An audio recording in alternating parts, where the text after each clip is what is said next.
नमस्कार दोस्तों। आज हम राजनीति विज्ञान के आधुनिक दृष्टिकोण पर अध्ययन करेंगे।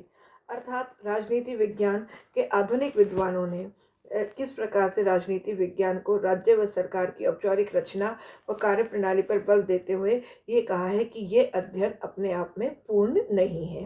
दूसरे विश्व युद्ध के उपरांत ये देखने में आया कि राजनीति विज्ञान के अध्ययन में व्यापक परिवर्तन हुआ, जिसका श्रेय मुख्य रूप से अमेरिकी राजनीति वैज्ञानिकों को दिया जाता है। यहाँ पर शिकागो विश्वविद्यालय के आचार्यों ने राजनीति विज्ञान को अधिक वैज्ञानिक बनाने का बीड़ा उठाया। चार्ल्स मरियम के नेतृत्व में राजनीतिक वैज्ञानिकों ने राजनीति विज्ञान को समाजशास्त्र, मनोविज्ञान, सांख्यिकी, अर्थशास्त्र, मानवशास्त्र जैसे मानव विज्ञानों को निकट लाने का प्रयास किया और राजनीति विज्ञान के अध्ययन को अत्यधिक तार्किक, अनुभववाद, तथ्यात्मक, व्यवहारवाद और समाजशास्त्रीय पद्धतियों के प्रयोग पर बल दिए जाने का प्रयास किया गया। आधुनिक राजनीति विज्ञान को विभिन्न रूपों से परिभाषित किया गया। आधुनिक राजनीति विज्ञान कई रूप से अध्ययन में लाया गया, जैसे राजनीति विज्ञान मानवीय क्रियाओं का अध्ययन। यहाँ पर कैटलिन की परिभाषा बहुत ही संगत है। राजनीति विज्ञान संगठित मानव समाज के व्यवहार से अध्ययन से संबंधित है। जुवनेल ने भी इसी प्रकार से परिभाषित किया कि राजनीति विज्ञान का विषय का अध्ययन उन सभी अध्ययनों से है जो मिलजुल कर रहने वाले व्यक्तियों के बीच में स्वतः ही उत्पन्न हो जाता है। दूसरा, राजनीति विज्ञान शक्ति का अध्ययन। राजनीति विज्ञान शक्ति के अध्ययन के रूप में किया जाता है।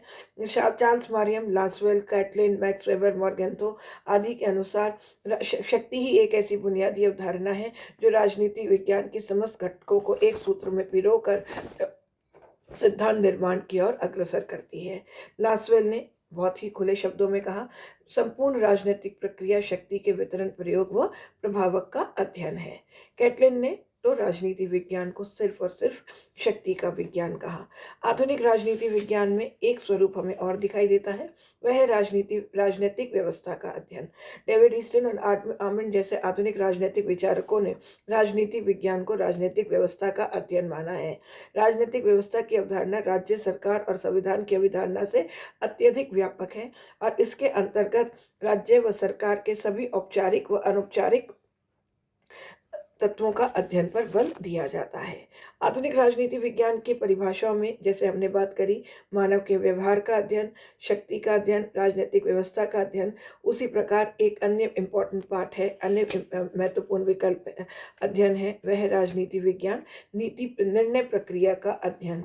अर्थात हमारे पास कौन कौन से महत्वपूर्ण उपलब्ध साधनों में से हम सही विकल्प का जब चयन करते हैं तो वह निर्णय प्रक्रिया होते हैं। राजनीति में उपलब्ध विकल्पों में से सही विकल्प का चयन करके सरकार को सही दिशा का संचालन देना ही राजनीति विज्ञान को के अध्ययन पर निर्भर करता है। यहाँ पर राजनीति विज्ञान को हम नीति विज्ञान भी कहते हैं।